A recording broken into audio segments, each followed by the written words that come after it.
প্রিয় দেশবাসী, সবাইকে বাংলা নববর্ষ 1432-এর শুভেচ্ছা জানাচ্ছি।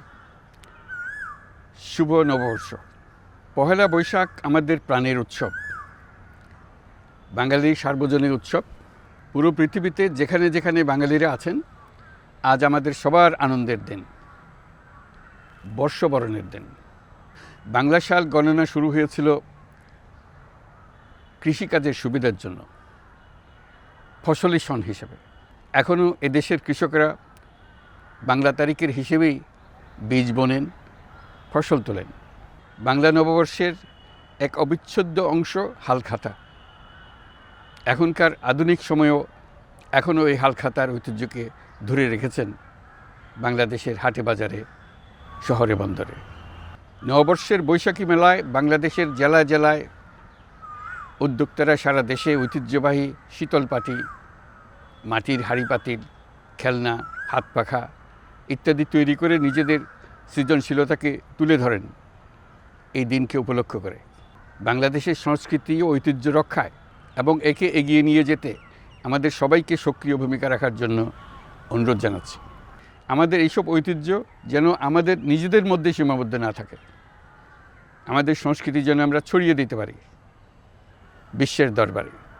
বছরের এই দিনটিতেই আমরা সুযোগ পাই আমাদের সুদীর্ঘ ঐতিহ্যকে নতুনভাবে নতুন প্রজন্মের কাছে উৎসবমুখর পরিবেশে তুলে ধরতে এবং পৃথিবীর সামনেই তুলে ধরতে।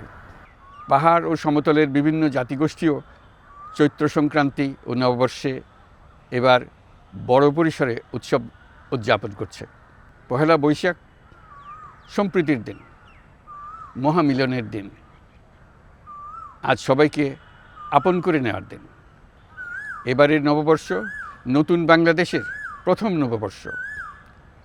আসুন আমরা বিগত বছরগুলোর গ্লানি, দুঃখ বেদনা, অসুন্দর ও অশুভকে ভুলে গিয়ে নতুন প্রত্যয়ে, নতুন উদ্যমে সামনের দিকে এগিয়ে চলুন নতুন বাংলাদেশ গড়ে তুলি। 24-এর গণ অভ্যুত্থান আমাদের সামনে বৈষম্যহীন বাংলাদেশ গড়ে তোলার সুযোগ এনে দিয়েছে। এই সুযোগ যেন আমরা না হারাই। বৈষম্যহীন বাংলাদেশ গড়াই হোক এবছর নববর্ষের আমাদের অঙ্গীকার। আমি নববর্ষের সকল আয়োজন ও উদ্যোগের সাফল্য কামনা করছি। নববর্ষ 1432 আমাদের সবার জন্য শুভদিনের সূচনা করুক। নববর্ষ আমাদের সকলের জন্য নতুন ও গভীর আনন্দের উন্মোচন করুক, এই কামনা করছি। সবাইকে আবারও আমার নববর্ষের শুভেচ্ছা ও সালাম জানাচ্ছি। আসসালামু আলাইকুম। মহান আল্লাহ আমাদের সহায় হন। আল্লাহ হাফিজ।